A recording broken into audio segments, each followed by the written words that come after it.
Here are 4 notorious African warlords. You'll be shocked at these dangerous political figures and the harsh regimes that they run.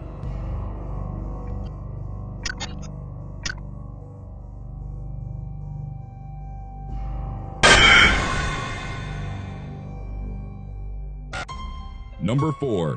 Idi Amin.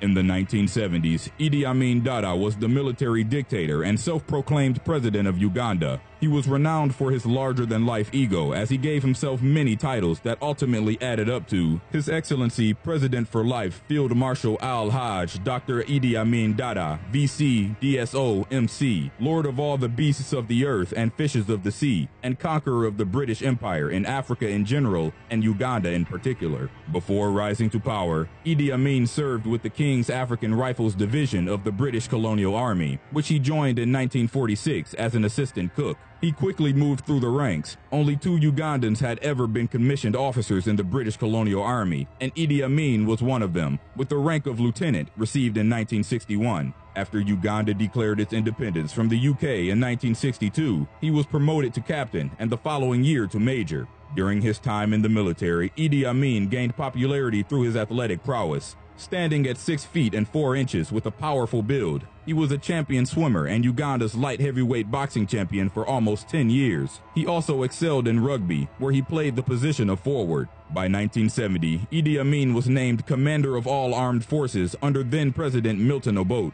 After learning that Obote was planning on arresting him for tampering with military funds, Amin seized power for himself through a military coup on January 25, 1971. The coup was successful, and Amin assured the Ugandan people that the military regime was temporary and that he planned on holding democratic elections. He emphasized the fact that he was a soldier, not a politician. However, a week later he announced himself as president. Amin eliminated the chain of command, ensuring that most of the major arteries of power would be diverted towards him. The regime that followed lasted from 1971 to 1979 and was one of the harshest ever known by the Ugandan people. After Obote fled Uganda, he attempted to recover his position, helped by other refugees. Amin defeated the coup and started purging the military of Obote supporters, mainly those who belonged to the Alkoli and Longo ethnic groups. Many executions followed. Soon, other ethnic groups were targeted, as well as journalists, artists, lawyers, foreign nationals, intellectuals, but also prominent Ugandan political figures. Anyone who opposed the dictator or spoke out against the regime quickly disappeared.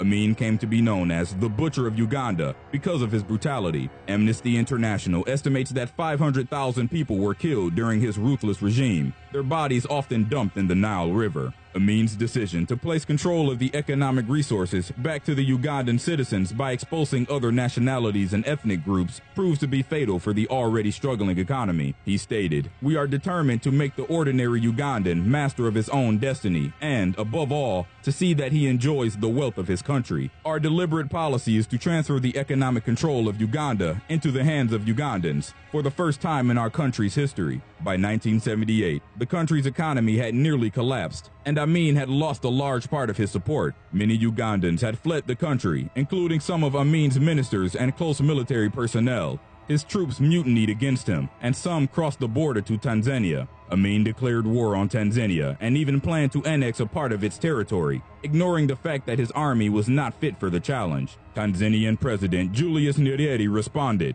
His military forces, with the aid of the Uganda National Liberation Army, comprised of Ugandan exiles, took control of Kampala, the capital city, in 1979. Idi Amin saw the end of his regime as he fled Uganda by helicopter. He found refuge in Saudi Arabia, where he died on August 16, 2003. During his lifetime, he fathered 40 official children from 7 different wives. After his death, rumors started circulating that Idi Amin was also a cannibal who kept the severed heads of his adversaries. After the fall of his dictatorship, Henry Kimba, his former health minister, stated, "Even Amin does not know how many people he has ordered to be executed. The country is littered with bodies."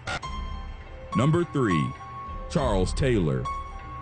Charles MacArthur Gankay Taylor was the president of Liberia from 1997 to 2003. After earning a degree in the U.S., he returned to Liberia and worked for then-President Samuel Odo. In 1983, Taylor was let go from his position as Director General of the General Services Agency under charges of embezzling $1 million. He eventually fled to the U.S., where he was arrested. Taylor was held at the Plymouth County Correctional Facility and faced deportation back to Liberia, where he would be tried. On September 15, 1985, with the help of 4 other inmates, Taylor escaped from prison. The men sawed through the bars of their dormitory window and then lowered themselves 20 feet on knotted bed sheets. His accomplices were captured, but Taylor managed to return to Africa. He arrived in Libya, where he started receiving guerrilla training from Muammar al-Gaddafi, subsequently becoming his protege. Funded by Gaddafi, Taylor formed an army and led a coup against Samuel Odo in an attempt to overtake Liberia. Following the success of the coup, the country became fragmented. The ensuing civil war turned into an ethnic conflict as several factions battled over control of Liberian resources. The violence lasted for 7 years, with over 150,000 casualties and more than half of the population becoming refugees. Taylor was elected president in 1997 after running a campaign under the infamous slogan, "He killed my ma, he killed my pa, but I will vote for him." He won with a 75% majority. Many people voted for him, fearing that if he didn't get the presidency, Taylor would plunge the country into civil war once more. During his term, Taylor was allegedly directly involved in the civil war that was taking place in Sierra Leone. He was suspected of participating in blood diamond exchanges and of aiding the Revolutionary United Front, or RUF, in the recruitment of child soldiers. He was reportedly helping the RUF commit a series of crimes against civilians, such as torture, mutilation, and abduction. Thousands lost their lives. Other militant groups, such as the Liberians United for Reconciliation and Democracy, backed by neighboring country Guinea, were gaining popularity. Taylor's position was threatened. Before long, a second Liberian civil war took place. By the summer of 2003, Taylor's government controlled about a third of Liberia's territory. The Special Court for Sierra Leone, SCSL, indicted him with war crimes in June 2003. In July, the LURD launched an attack on Monrovia, the Liberian capital, which Taylor's forces barely managed to stop. U.S. President George W. Bush stated that Taylor must leave Liberia 2 times in 1 month. Taylor resigned from his position on August 11, 2003. He was offered asylum in Nigeria on the condition that he'd never again get involved in Liberian politics. The U.S. placed a $2 million reward for his capture, and Interpol demanded that Nigeria extradite him to Liberia. Nigerian officials eventually agreed. It was ultimately decided that Taylor was to stand trial in the Special Court for Sierra Leone. He fled Nigeria and was caught attempting to cross into Cameroon in a Range Rover that contained large amounts of heroin and cash. The trial's final verdict found him guilty on all 11 accounts of crimes against humanity and aiding and abetting war crimes. Number 2. Muammar al-Gaddafi. At the time of Muammar al-Gaddafi's birth on June 7, 1942, Libya was an Italian colony. His family lived in Sirte, a village in the Libyan desert, and he was raised in a Bedouin tent. In 1951, under King Idris, Libya became an independent state. After graduating from a military college in Benghazi and rising through the ranks, Gaddafi founded the Central Committee of the Free Officers Movement. This was a revolutionary group that planned on overthrowing the monarchy. While King Idris was traveling abroad in 1969, Gaddafi and his free officers commenced Operation Jerusalem and took control of police stations, airports, and government offices in Benghazi and Tripoli. King Idris was overthrown on September 1, 1969, and the Libyan Arab Republic was proclaimed. The coup was bloodless, which led many to call it the White Revolution. Gaddafi was only 27 years old when he became Libya's new ruler. The RCC, Revolutionary Command Council, became the country's new government. In the years that followed, Gaddafi initiated several reforms that were meant to lead Libya away from Western influences and bring it closer to Africa and the Middle East. Much of Gaddafi's philosophy as a man and as a ruler was inspired by Egyptian President Jamal Abdel Nasser, who argued for Arab nationalism and a transition from capitalism to socialism. Gaddafi saw a conflict between Arab nationalism and Western imperialism. He forbade the sale of alcohol and expelled the Jewish and Italian communities from Libya. Nightclubs were banned. Christian churches were closed, and Arabic became the only language allowed. Sharia law was in effect, and any that opposed Gaddafi were killed. He reportedly ordered several assassinations of Libyans living in exile. Libya's rich oil resources ensured that Gaddafi and his close friends and family who were also offered positions of power, amassed great fortunes, while the rest of the country lived in poverty. Gaddafi was notorious on an international level for his brutality, as well as his eccentricity. He was known as the mad dog of the Middle East. He viewed himself as the king of Africa, was constantly surrounded by female bodyguards wearing high heels, and erected a bulletproof tent that he would live in whenever he traveled abroad. Throughout the 1970s, Gaddafi was allegedly in connection with many extremist groups around the world, providing them with funding. Such groups included the Black Panther Party, the Nation of Islam, and the IRA. He also funded the Black September movement behind the 1972 massacre in Munich of Israeli athletes. Libyan terrorists were thought to be responsible for the bombing of a West Berlin nightclub in 1986. The attack killed 3 people and injured many others. The U.S. under Ronald Reagan's administration responded by bombing certain targets in Libya, including Gaddafi's home in Tripoli. Gaddafi was also implicated in the 1988 Lockerbie bombing, when a plane carrying 259 people was blown up near Lockerbie, Scotland. Everyone on board was killed, and 11 people lost their lives when they were struck by falling debris. In 1989, Libya, under Gaddafi, was also suspected of being involved in the destruction of a French passenger jet, which resulted in the death of all 170 passengers. He mended relationships with the West in the 1990s. An important move towards this was the surrender of suspects involved in the Lockerbie bombing. By 2001, the sanctions imposed by the UN on Libya's oil trade had become lighter. New trade negotiations made Gaddafi even richer, widening the gap between his family and the rest of the population, in a country that was told to uphold socialist principles. Even though he was in power for over 40 years, Gaddafi's decline took place in under a year during the Arab Spring, a period of revolutions for certain Arab countries. The Tunisian Revolution took back control of the country from dictator Zayn al-Abidine bin Ali in January 2011. Egyptian ruler Hosni Mubarak was also forced out the next month.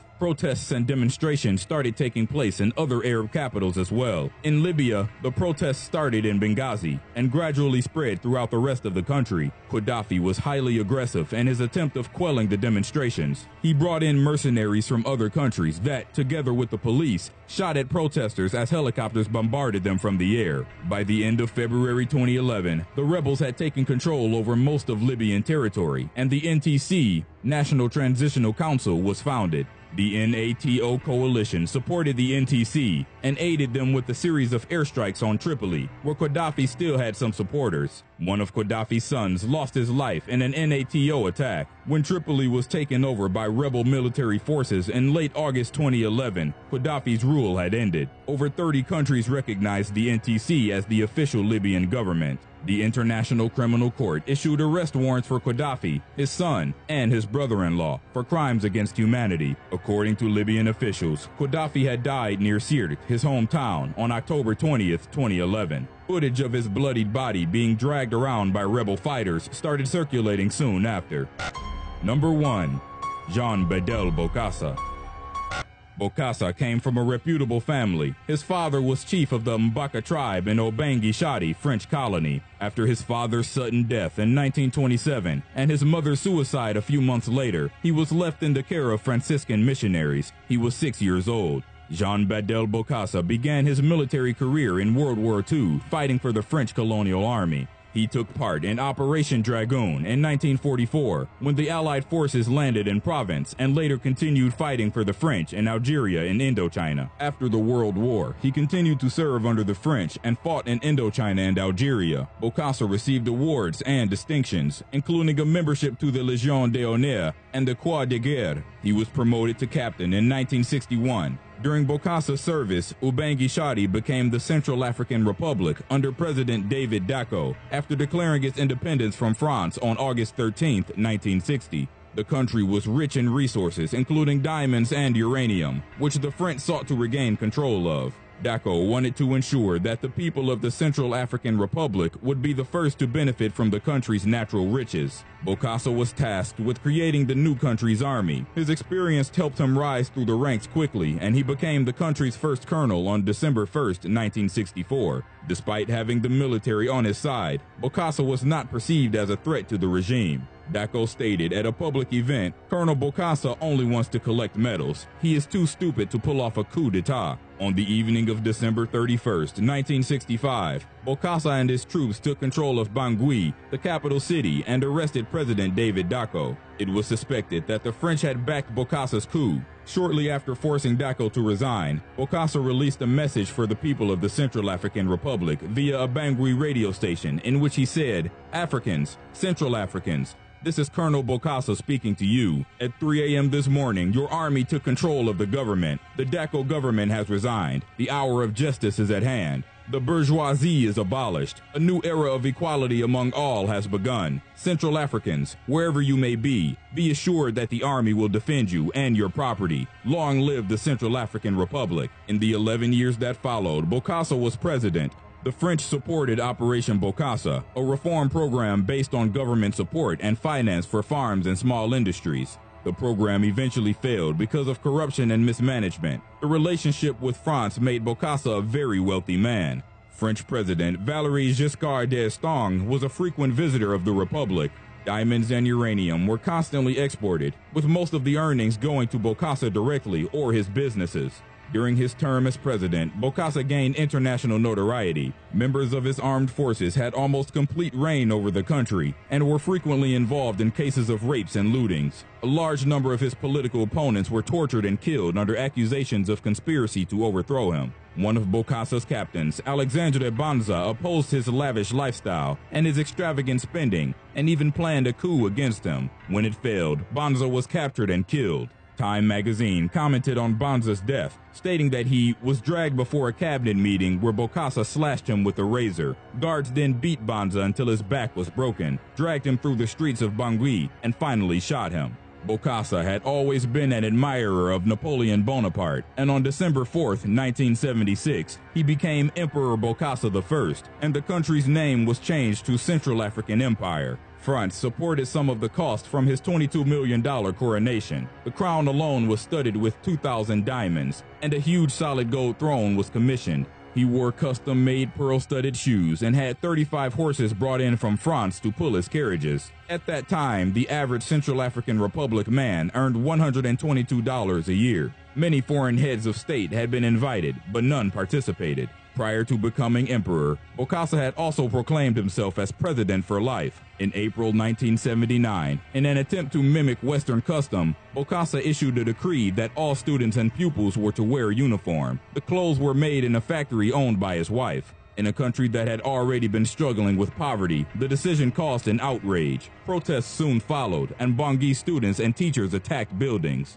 A group of children even threw rocks at Bokassa's Rolls-Royce as it was passing by. Bokassa's violent response marked the beginning of his downfall. Between the 18th and 19th of April, he rounded most of the suspected teachers, students, and children and ordered his soldiers to fire on them. It was suspected that Bokassa himself had taken part in the execution by beating children to death with his cane or suffocating them. 100 children lost their lives in what was later known as the Bangui Massacre. Bokassa was even rumored to have eaten parts of his victims. An international scandal quickly followed. His relationship with France was over. Whatever little support he still had from his people also disappeared. In Operation Barracuda, the French government overthrew Bokassa's military dictatorship and reinstated David Dacko as president, who proclaimed the fall of the Central African Empire. The former colony was once again named the Central African Republic. Bokassa was trialed in absence for the murder of political adversaries in 1980. He was given asylum in France and was allowed to stay in his Chateau de Hardricourt, located in a Parisian suburb, because of his military record. Upon returning to the Central African Republic in 1986, he was arrested and ultimately sentenced to death for a number of crimes, including treason, murder, cannibalism, and assault. As democracy returned to the Republic, he was pardoned along with other prisoners in 1993. He died of a heart attack on November 3, 1996, as a free man. The origins of Area 51's association with alien life forms might actually stem from decidedly terrestrial roots. In the 50s and 60s, with relations with the Soviet Union worsening, Groom Lake was made the test site for CIA's Project Aquatone, and later the Oxcart program.